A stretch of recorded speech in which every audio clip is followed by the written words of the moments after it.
Bismillahirrahmanirrahim.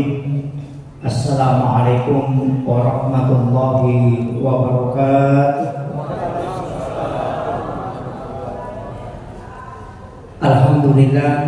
Alhamdulillah rabbil alamin.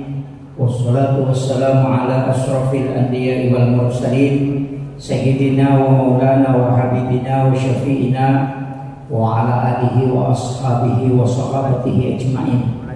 Allahumma salli ala sayyidina Muhammadin tibbil qulubi wa dawaiha wa afiyatil abdani wa shifaiha wa nuril absari wa diyaiha wa ala alihi wa sahbihi wa sallim. Yang kami muliakan dan kami ta'zimi para alim ulama, para tokoh masyarakat, para azatis dan azatizah, lebih khusus takmir masjid syuhada yang kami muliakan juga, Hinal Fadil Kakanda Muhammad Aswar SH selaku anggota DPRD terpilih dari Partai Gelora yang sudah beberapa hari mendampingi kami untuk safari dakwah di Boston. Hadirin dan hadirat seluruh jamaah maghrib yang insya Allah dirahmati dan dimuliakan oleh Allah Subhanahu wa Ta'ala. Saya bahasa Indonesia atau bahasa Bugis? Rugi naik, rugi nih. Campur.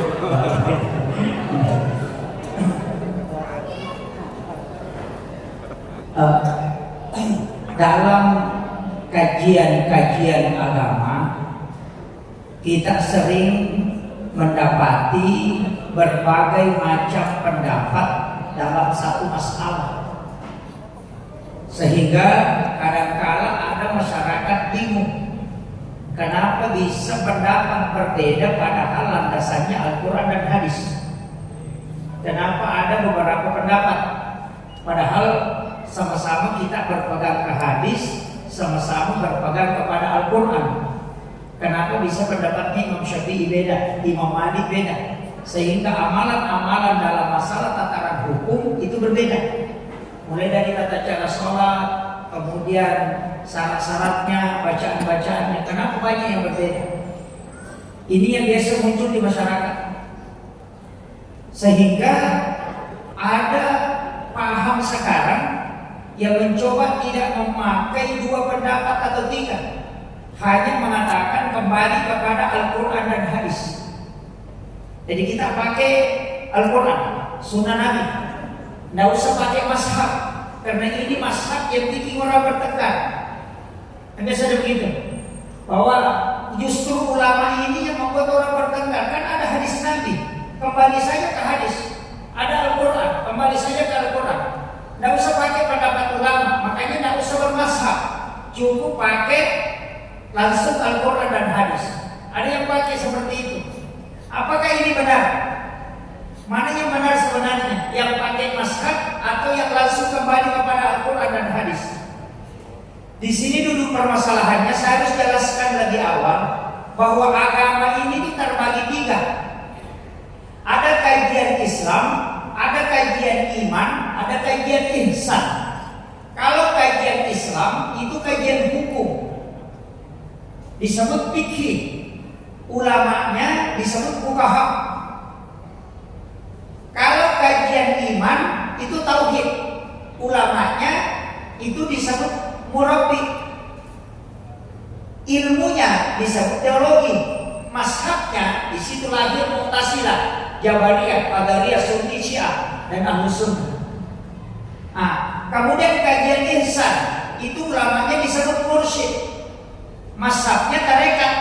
Itulah sehingga ada tarekat kayak Khalwatiyah, Saktari, Akhlaki, Hakikatul Muhammadiyah, Saksiliyah, itu semua ada. Kalau Qadiriyah kan dari Syekh Abdul Qadir Al-Jilani. Ya, makanya di situ cabang-cabangnya, tapi pelajarannya itu adab. Kalau ulama fikih fuqaha itu hukum. Bagaimana sholat itu supaya sah? Bagaimana tata cara sholat, tata cara wudu, tata cara haji, tata cara puasa, tata cara ibadah umrah, itu diatur. Tapi kalau ulama tauhid itu akidah, bagaimana memahami tauhid, teologi namanya. Nah, ini kajian tidak bisa digabung, tidak boleh digabung. Kalau ulama fikih pasti berbeda pendapat. Sama masjid kita ini, Pak. Jamaah kita kan banyak di sini macam-macam pekerjaannya. Mungkin ada yang bengkel, ada yang penjual, ada yang banyak, ada pegawai, ada pejabat. Nah, bagaimana misalnya ada sumbangan dari uang korupsi atau sabu-sabu kemudian sedekah, atau kupon putih kemudian dia sedekah, dan kita tahu ini orang pekerjaannya cuma main judi.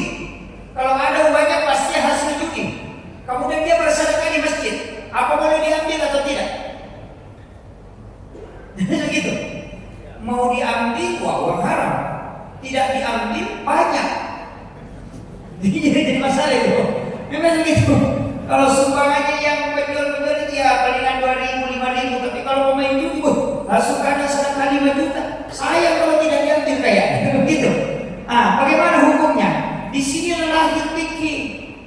Apakah boleh diambil atau tidak? Empat mazhab Syafi'i, Maliki, Hanafi, Ahmad bin Hanbal mengatakan dalam fikih Islam bahwa itu karenanya Bapak Profesor Dr. Waswail, setiap harta haram yang jelas-jelas haram kemudian disedekahkan di jalan Allah itu tertolak, tidak boleh diterima.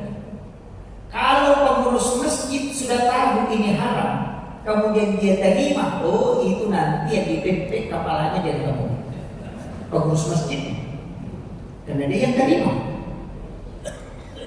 Kenapa dipepek kepalanya? Karena nampak kesalahannya. Sudah tahu haram, dia bisa terima. Yang kedua, dia sekongkol. Karena sudah sekongkol dalam keharaman. Karena menerima sesuatu yang tidak jauh-jauh yang tiga, mengotori tempat suci. Karena tempat ini adalah tempat yang suci dan berkah. Kemudian kau masukkan barang haram di dalamnya. Kemudian yang keempat, kau tidak membuat ibadahnya orang berkah karena ada uang haram yang masuk di dalamnya. Oh, itu tanggung jawabnya panitia, makanya panitia hati-hati.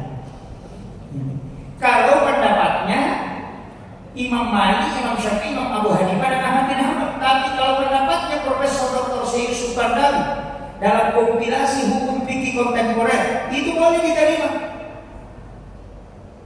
Coba fikih masing-masing ulama ini. Syekh Sukandari mengatakan justru kalau tidak diterima sedekahnya pemain judi, kita bisa berdosa.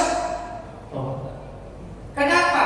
Karena kalau kau ambil uangnya tidak dipakai di main judi. Itu kan alasannya. Jadi kalau dia sedekah kau tidak ambil, dipakai main judi, dipakai main perempuan, lebih banyak dosanya lagi. Siapa yang menyebabkan dia berdosa? Kamu, karena kau tidak ambil uangnya. Coba. Makanya dia bilang ambil, jangan ditolak. Walaupun ditahu itu haram, justru karena ditahunya diambil. Tapi jangan digabungkan dengan uang halal, dibikinkan kotak khusus, baru ditulis sumbangan apa foto. Kira-kira begitulah. Kapan dipakai? Ini pendapat fikih ya, di Syekh Sukandari. Kapan dipakai?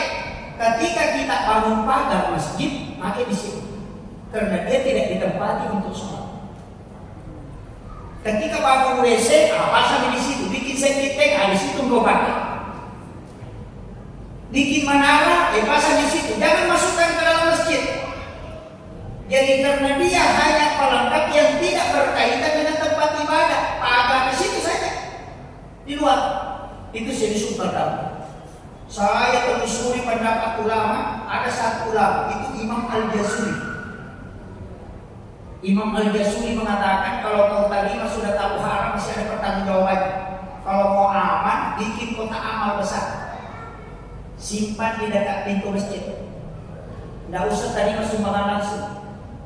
Jadi kalau ada orang bersedekah, masukkan di kotak amal. Panitia setiap bulan ambil, kemudian pakai membangun. Tidak usah pakai saja membangun. Nanti kalau ditanya sama malaikat, uang dari mana ini? Kasih tahu, saya tidak tahu, cuma ambil di celengan. Itu lebih aman.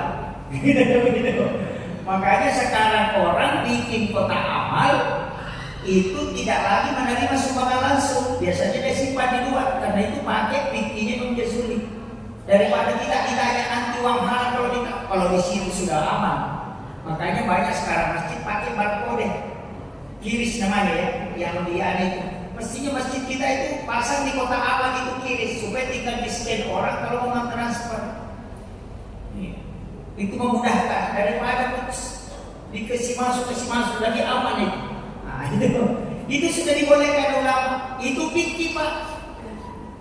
Makanya kalau orang belajar fikih itu pasti berbeda pendapat karena fikih itu paham. Sama ketika menyentuh kemaluan, sudah kita berwudu, kemudian menyentuh kemaluan tanpa pelapis. Namun sholat, bagaimana hukumnya? Ada orang tua Pak, Arab Badui namanya. Itu Arab Badui, Arab dari gunung, orang gunung yang kecil-kecil hitam itu. Datang ketemu Rasulullah, baru tanya, ya Rasulullah, kalau saya sudah berwudu kemudian menyentuh kemaluan tanpa pelapis, kemudian mau sholat, apakah saya harus berwudu kembali? Nabi mengatakan tidak usah, karena yang kau sentuh itu sama dengan yang lain. Benda mana kaki juga itu sama kita di namun. Nah, ada bedanya. Tidak apa-apa, sholat saja. Berselang 29 hari dalam kitab Mustalahul Hadis itu, ada anak muda 3 datang mendatangi Rasulullah dengan pertanyaan yang sama pada waktu 29 hari.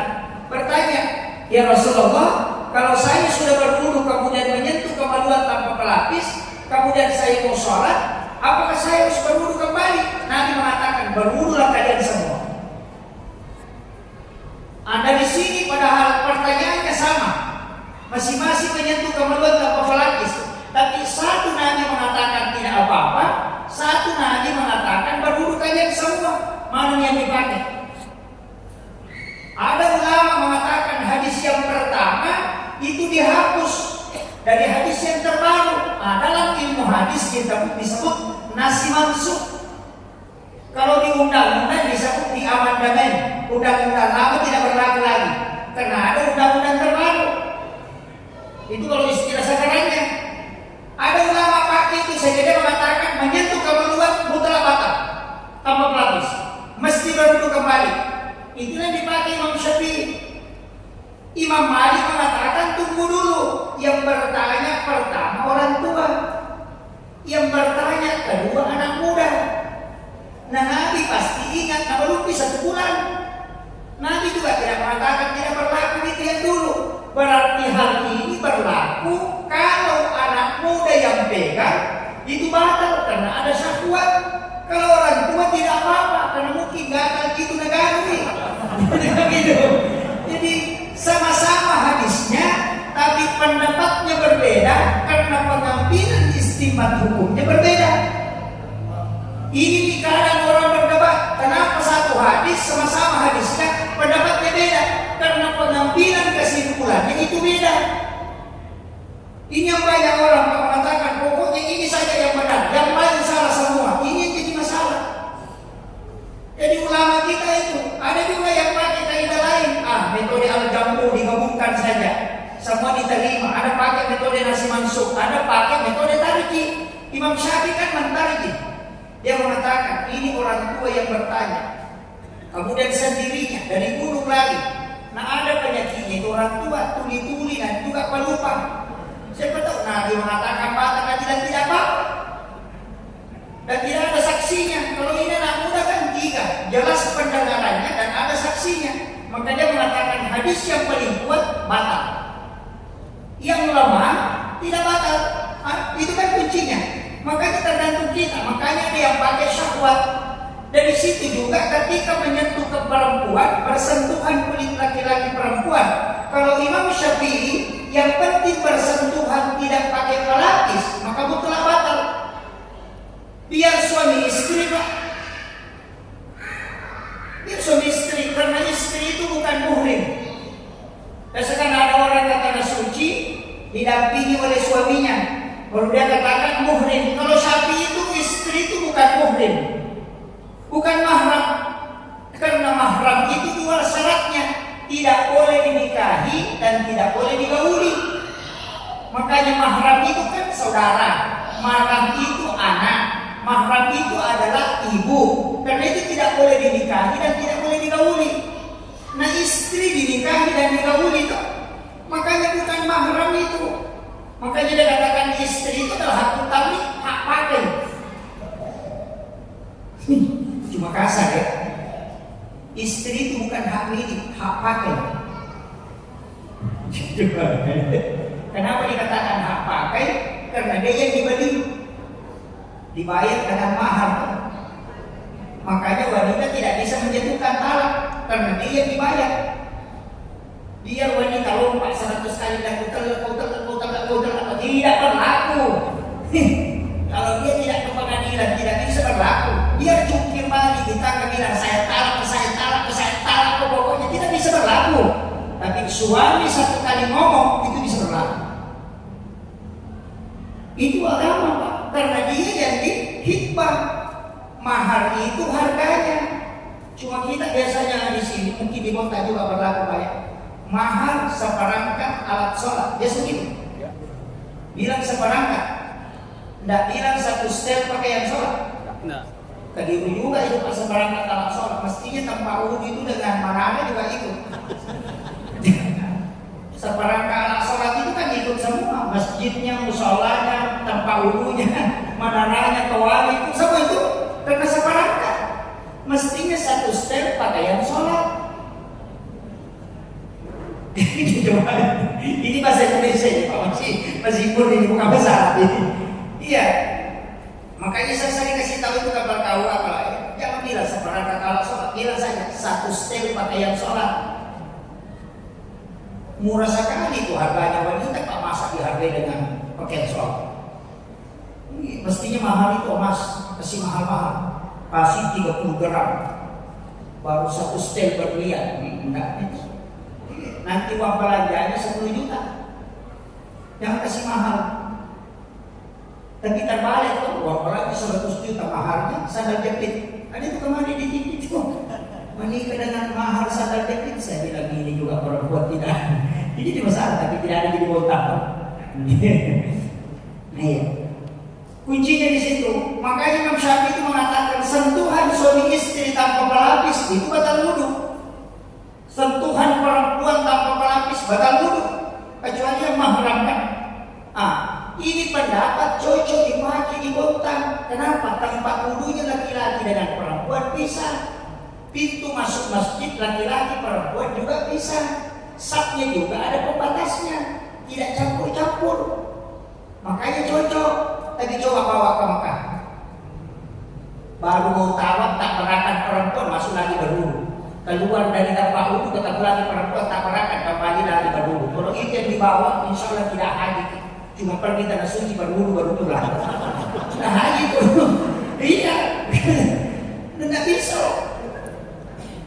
Inilah fungsinya fikih. Fikih itu mencari jalan keluar terhadap masalah yang dimiliki dalam kaitannya agama dengan berlandaskan dalil, dengan memahami dalil-dalil yang ada. Makanya Allah kan mengatakan walizalika khalaqahum, demikian aku menciptakan kamu. Allah kan mengatakan seandainya aku ingin menjadikan hambaku dengan satu pendapat, itu aku bisa. Tapi Allah mengatakan aku tidak melakukan itu. Kenapa? Karena demikianlah aku menciptakan kamu tidak satu pendapat. Jadi kalau ada orang memaksakan satu pendapat itu melawan hukum Allah. Justru karena banyaknya pendapat kita itu bisa longgar. Oh bisa ini dipakai, ini bisa dipakai di sini. Yang penting tidak memakan. Sama kalau pendapat Imam Syafi'i tentang belanja, tidak ada nih orang stres sama belanja. Karena Imam Syafi'i itu harus pakai akad. Sama kalau kalau menikah orang tuh akad nikah, jabat tangan dulu. Wahai fulan bin fulan, saya nikahkan dan kawinkan engkau. Ini binti ini dengan mahar satu setel perhiasan emas, dibayar tunai karena Allah. Harus mengenal saya tadi menikahnya di binti ini. Begitu kalau kita belanja, siapa nama? Ambo upah. Begitu. Apa yang kau buat? Ikat dulu. Berapa satu? 10.000. Kasih saya 3. Siap. Baru akad. Wahai Ambo upah. Binti Ambo. Saya beli ikanmu 10.000, 30.000 dengan 3 ikan halal karena Allah. Abu Bakar mengatakan saya jual ikanmu halal karena Allah 30.000 rupiah kepadamu. Baru bisa diambil. Coba masuk supermarket belanja. Stres itu kerja di supermarket. Saya beli Indomie saja. Stres itu. Kayaknya tidak dipakai. Jadi kalau Imam Syafi'i fikihnya cocok dipakai di dalam ibadah. Kalau dalam muamalah kita stres. Apalagi bayar zakat pakai transfer, tidak bisa. Karena tidak ada akadnya. Nah, ini semua makanya dalam fikih itu selalu ada pembaharuan. Tapi dia tidak lepas dari dalil. Justru itu memahami dalil agama. Makanya Nabi mengatakan agama ini cocok di kulli zamani wa makan. Setiap waktu dan tempat itu cocok karena itu fleksibelnya. Dalilnya tetap ada, cuma cara memahaminya itu berbeda. Tafsir juga begitu, Pak. Makanya tidak boleh ekstrim orang, harus begini. Sama dengan sholat. Takbir Allah. Imam Syafi'i kan angkat tangan sejajar dengan ini. Laki-laki baru bersedekah dibawa ke samping. Bawa ke sini, bukan di tengah. Kalau Imam Malik takbir di atas. Imam Abu Hanifah di bawah, Ahmad bin Hanbal lurus. Mana yang dipakai? Pilih, mana kita mau pakai? Karena semua ada dalilnya. Ada mengatakan saya melihat Rasulullah SAW mengangkat kedua tangannya sejajar dengan telinganya. Ada mengatakan sejajar dengan bahunya. Kalau sejajar dengan bahu, sejajar dengan ini tuh. Di sini juga sejajar dengan bahu. Kemudian ditarik ke sini. Ada yang bilang tidak, itu karena Nabi dalam kondisi perang, makanya Nabi pegang padanya, makanya Nabi kaki ini. Yang di atas ini karena Nabi di Madinah itu dingin, makanya Nabi menggigil sholat subuh. Jadi seperti kita tanya, itu tak alasan semua itu. Yang jelas yang pernah dilakukan, ya begitu. Makanya berbeda-beda. Ulama kita itu sudah terima yang begitu-begitu. Ada yang baca basmalah, ada yang tidak baca basmalah. Ada yang memang tidak menjahatkan. Imam Syafi'i mengatakan kalau sholat tidak baca basmalah, kalau baca Fatihah batal sholatnya. Karena Fatihah itu 7 ayat. Kalau kau tidak baca basmalah cuma 6. Nah Nabi bilang la sholat liman la yaqra bi Fatihah kitab. Tidak ada sholat bagi yang tidak baca suratul Fatihah. Imam Malik bilang kalau ada orang baca Fatihah dan baca basmalah makruh sholatnya. Bertentangan begitu. Satu bilang kalau tidak baca basmalah tidak sah sholat. Satu bilang kalau kau baca basmalah makruh sholat. Ya, ada yang bilang tidak usah dikeraskan, cukup di dalam masa Bismillah. Imam Syafi'i bilang sama-sama itu misalnya. Dan ada yang bilang itu bukan ayat pertama basmalah kalau dipakai itu hanya pembatas antara. Imam Syafi'i bilang kan tidak ada surah sebelum Fatihah. Kalau saya sudah Fatihah ya basmalahnya itu antara. Itu kan makanya berdebat, tidak ada habisnya itu. Jadi makanya tidak usah berdebat, pakai saja yang kita yakini. Kalau ikut imam yang keras basmalah ya ikuti. Tidak usah protes. Tapi kalau kita di masjid ini selalu imamnya baca basmalah, kemudian kita disuruh jadi imam, ikuti itu yang selalu baca basmalah. Karena ada namanya mengikuti adab masyarakat yang memang berdasarkan dalil. Jangan mentang-mentang disuruh jadi imam langsung rubah semua. Jangan. Iya, makanya orang NU kalau masuk di masjidnya Muhammadiyah, kadang lebih Muhammadiyah daripada Muhammadiyah. Itu orang NU kalau sholat di sini ya ikuti kebiasaan supaya tidak kacau. Yang begitu, yang penting ada dasarnya. Makanya ikuti aja itu. Dalam agama itu sebenarnya ulama dulu begitu. Imam Syafi'i, saya kasih tahu. Imam Syafi'i itu mengatakan orang sholat subuh itu kunut sholat subuh itu sunnah. Kalau kau tidak kunut subuh itu sujud sahwi. Sujud sahwi Imam Syafi'i. Tapi ketika Imam Syafi'i datang ke Irak itu kampungnya Abu Hanifah. Di masjidnya Abu Hanifah ada muridnya di situ yang mengajar, namanya Abu Yusuf. Datang di situ dia menziarahi makamnya Abu Hanifah. Dia bermalam. Setelah sholat subuh disuruh dia jadi imam. Imam Syafi'i diminta jadi imam karena dia ulama besar, penghafal Quran, hafal 600.000 hadis Nabi. Dia disuruh jadi imam. Dia jadi imam, dia tidak kunut. Bingung ini jamaahnya. Karena dia bilang Imam Syafi'i bilang kalau sholat subuh kunut, kalau tidak kunut sujud sahwi. Nah dia tidak kunut juga tidak sujud sahwi. Berarti dia yang bilang. Setelah salam baru ditanya, kenapa tidak kunut? Dia bilang saya tidak kunut karena ini masjidnya Abu Hanifah, kuburannya ada di depan. Yang ikut di belakang saya muridnya Abu Hanifah. Abu Hanifah tidak kunut. Imam yang sehari-hari di sini sholat subuh juga tidak kunut. Maka salah kalau saya kunut. Coba Imam Syafi'i. Itu karena menghargai. Bukan pendapatnya saya bilang ini yang paling benar, tidak. Itu perlu untuk ketenangan jamaah. Ini penting. Jadi jangan mudah menyalahkan orang. Karena kalau sekarang sedikit bidah, sedikit masuk neraka, wah ini jadi masalah. Saya sampai hari ini itu mana nak berani. Karena memang standar orang bisa mengatakan ini bid'ah, ini masuk neraka, itu minimal menghafal 600.000 hadis Nabi. Itu baru bisa orang berfatwa. Ada 600 masa hadis hafal 65 fatwa. Dan menguasai 9 ilmu Al-Quran, ulumul Quran, hadis, ulumul hadis, fikih, usul fikih, nahwu, bahasa Arab, balaghah, ma'ani.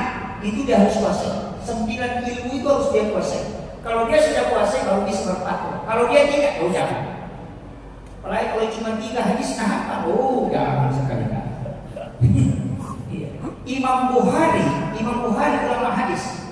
Imam Muslim itu tidak ada fikihnya. Makanya Bapak tidak pernah temukan fikih Imam Muslim, tidak ada. Fikih Imam Bukhari tidak ada. Padahal itu ribuan hadis yang dia riwayatkan. Kenapa? Karena Imam Muslim dan Imam Bukhari ketika hadisnya digabungkan belum bisa berfatwa. Karena baru 100.000 lebih.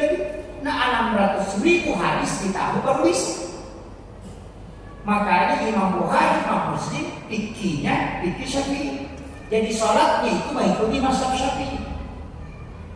Makanya saya itu Pak mengatakan ikuti saja ulama.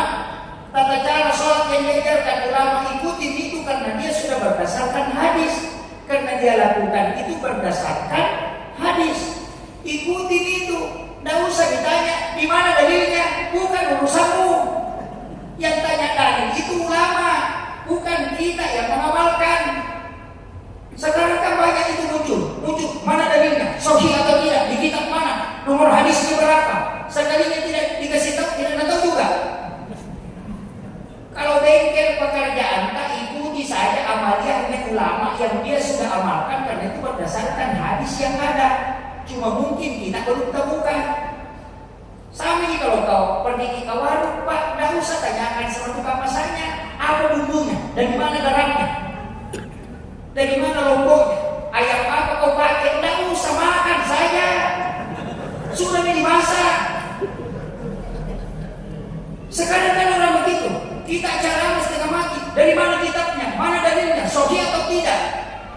Sama kalau kita pergi ke pesta pernikahan dikasih sambal goreng dan tidak. Dari mana kambingnya?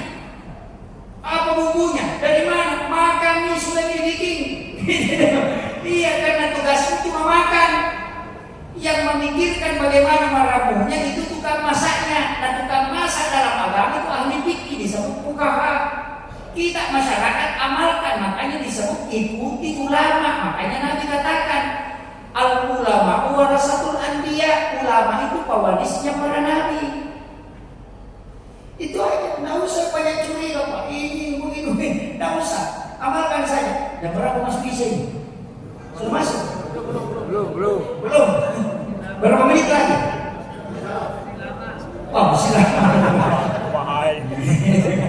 Iya. Jadi ikuti saja. Makanya saya itu Pak ceramah. Saya itu nggak hafal 600.000 hadis Nabi. Walaupun saya punya kitabnya. Di rumah itu ada kitab ensiklopedia hadis Nabi. Itu lebih 600.000 hadis Nabi di dalamnya, hampir selebar dengan ini meja panjang. Itu ada 9 kitab itu. Saya itu baca sampai 4 bulan setengah baru bisa hafal. Itu saya tidak berani berfatwa karena bukan kapasitas saya. Makanya saya kalau ceramah, dia seorang mengatakan, nah itu ustaz tidak ada dalilnya. Karena saya ikut ke ulama. Saya cuma katakan, menurut Imam Syafi'i begini, menurut Imam Malik begini, menurut Imam Abu Hanifah begini, menurut Qur'an Abdul Rahman Abu Dalai begini, menurut Qur'an Sa'adat begini, menurut Qur'an Junaid Sulaiman begini, menurut Qur'an Abdul Yusuf begini. Karena itu pendapat yang mengambil dasar dari sini. Saya kasih tahu begitu supaya saya aman Pak, gampang. Nanti dari kemudian ditanya, kenapa begitu pendapatnya? Itu Imam Syafi'i bilang. Tanya tidak? Sama aja kita nanti, kalau masuk ini ditanya, kenapa begitu sholat? Ustaz Yusuf dan bilang begitu. Pergi tanya Ustaz Yusuf di sana. Nah, Ustaz tanya saya, yang saya ikuti. Kan begitu. Iya, makanya orang bisa masuk surga itu dengan syafaat ulama, karena dari situ dia belajar. Kita di Kalimantan ada guru IJ, Ki Muhammad Sayyid Abdul Ghani, yang diajarkan beliau itu ikuti, itu bisa jadi muridnya. Nanti itu jadi payung, karena memang Nabi katakan ada orang masuk surga karena syafaat ulama, syafaat para wali. Ada juga karena syafaat anaknya. Ikuti aja itu. Amalia yang berupa dari Jajatul Rahman Abu Dhabi, dari Mamposo, tata cara sholatnya, cara berdoanya, ikuti. Ada yang mengatakan tidak ada jaminannya selamat itu berupa modalnya, tidak ada jaminan selamat itu berupa Husaini, yang ada jaminan selamat itu Nabi Muhammad. Saya bilang gampang aja Pak. Mereka itu hafal ribuan hadis dan membaca ribuan kitab. Tidak mungkin berani melakukan sesuatu tanpa dasar. 100 takutnya dia masuk neraka dibanding kita.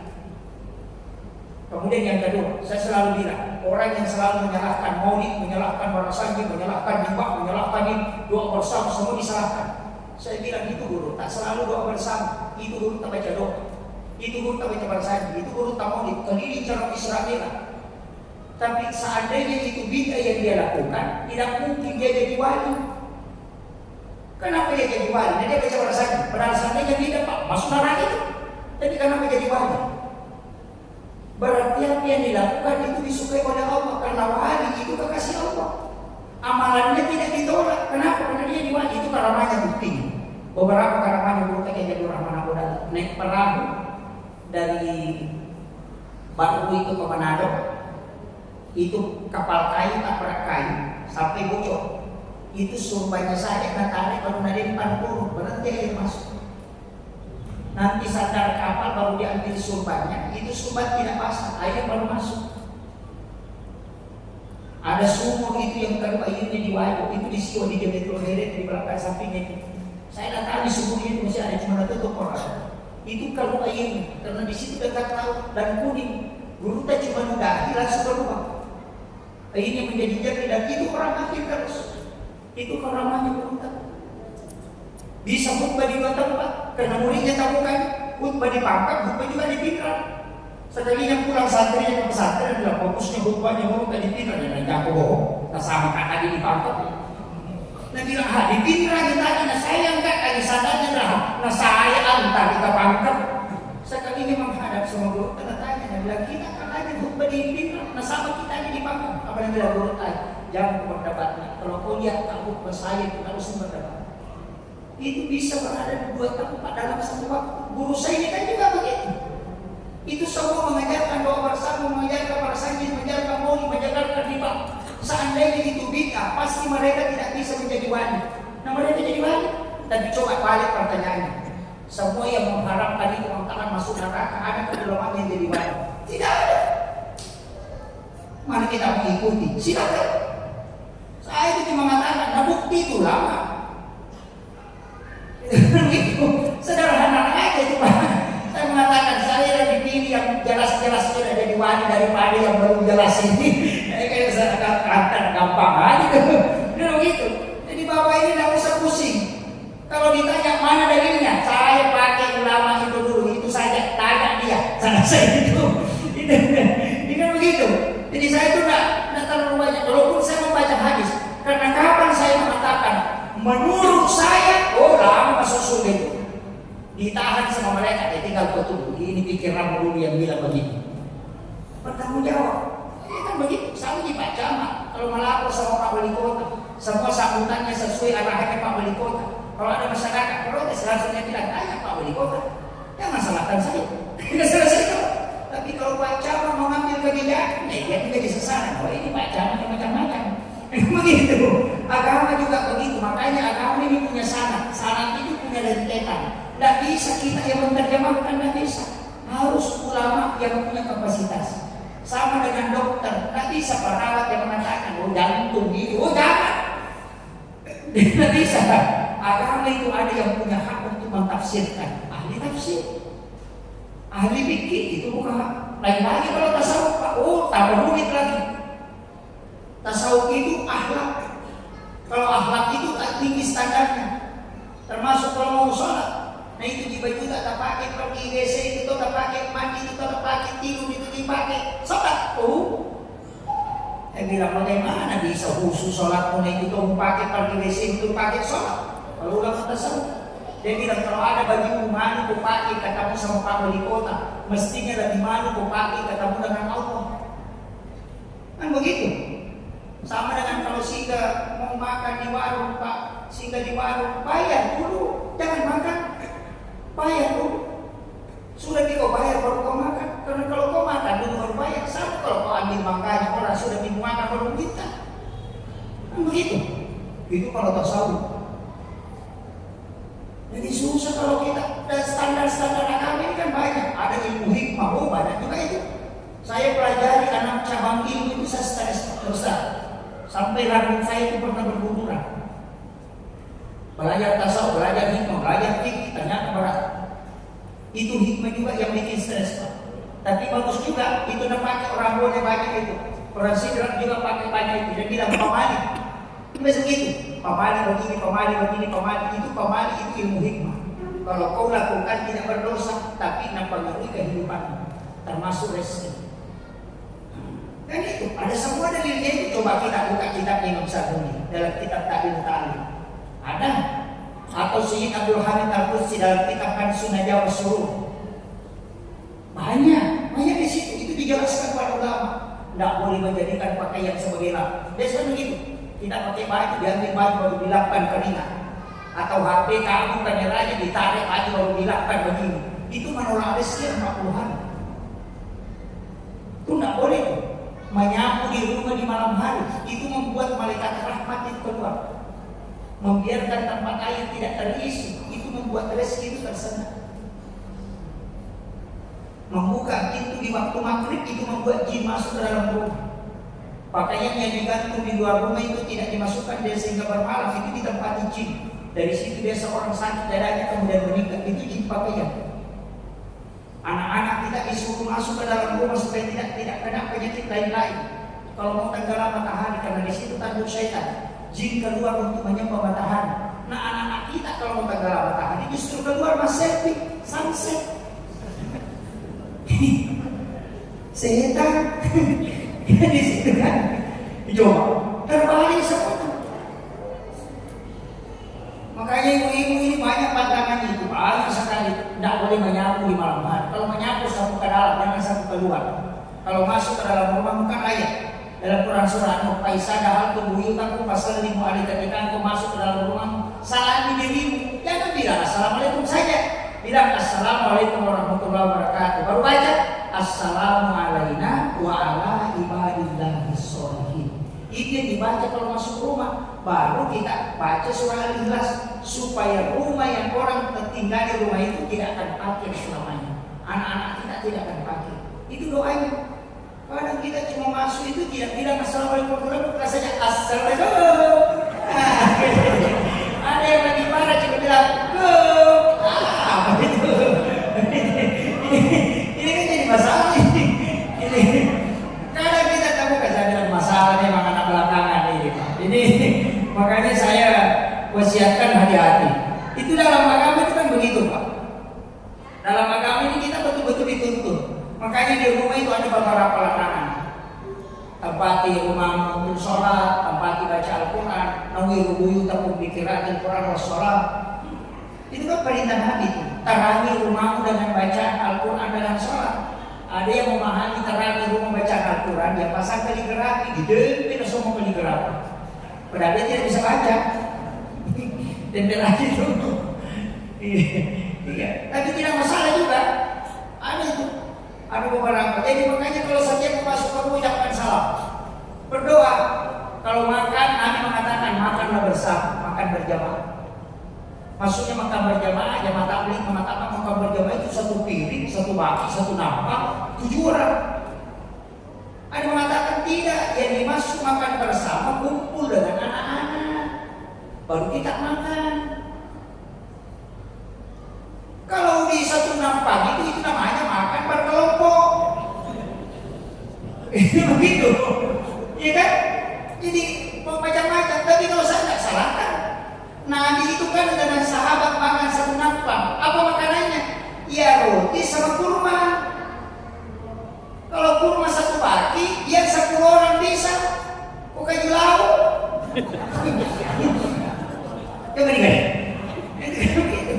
Tetapi saya tidak salahkan karena itu pemahaman dan penafsiran terhadap dalil.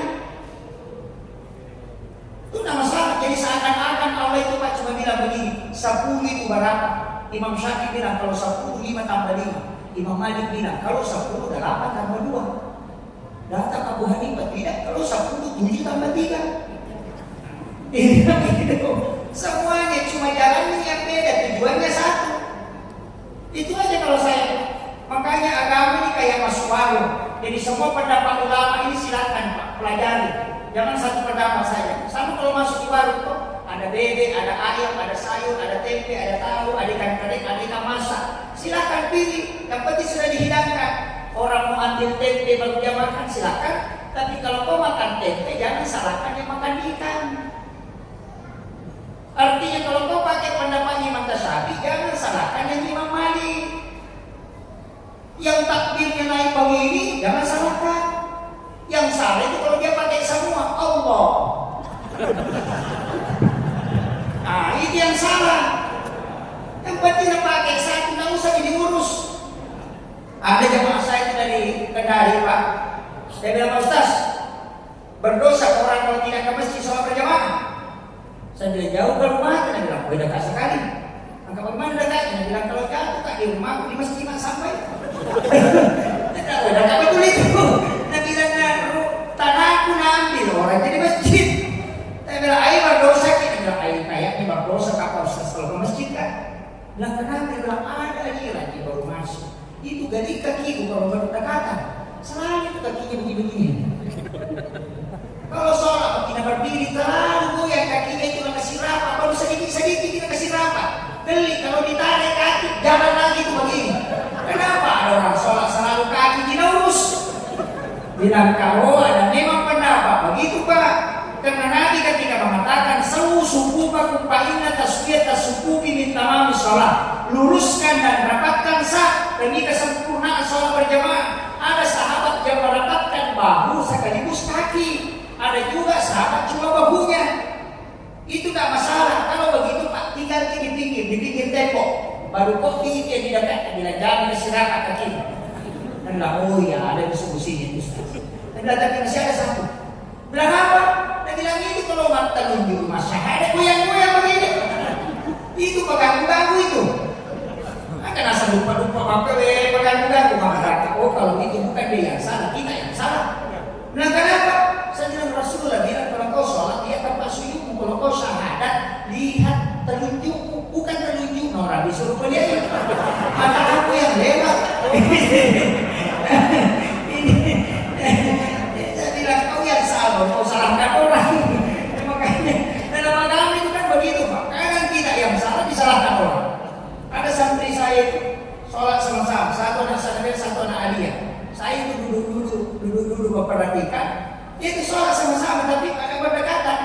Langsung bilang itu yang anak aliyah itu anak kita itu adik kelasnya itu. Salah sholat. Kenapa orang sholat begitu? Begini saja kepalanya.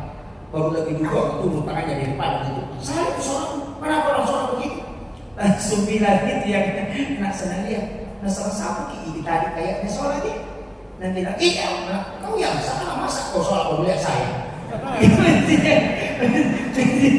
Berarti sholatmu yang tidak sah, berarti saya itu mata-mata. Kenapa kau bisa tahu bahwa dua kaki itu dan udah kau sholat juga? Jadi ada orang juga memang begitu. Nah perhatikan semua orang, pokoknya kau kami mesti utang, jangan kerasa gini yang malu. Dan masa pajar ini masalah, makanya perbaiki ibadah kita. Ya, kalau ada orang melaksanakan sholat, tidak usah diprotes, tanya dulu kenapa. Ya, jadi saya kira tadi sudah masuk waktu sudah lewat 42 menit ini. Saya sampaikan bahwa dalam kehidupan beragama begitu, kita harus banyak belajar terus. Jangan sampai yang kita amalkan ada yang lain, hukum lain, hadis lain, sehingga berbeda. Jangan mengatakan hanya yang paling benar. Tetap belajar dan tetap bertanya ketika ada hal lain. Jangan mudah menyalahkan orang.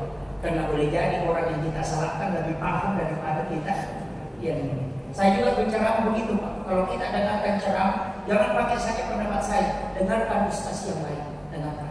Karena boleh jadi ilmunya lebih tinggi dari kita. Kita itu hanya menyampaikan begini. Yang mengatakan pokoknya saya harus itu ustaz indah.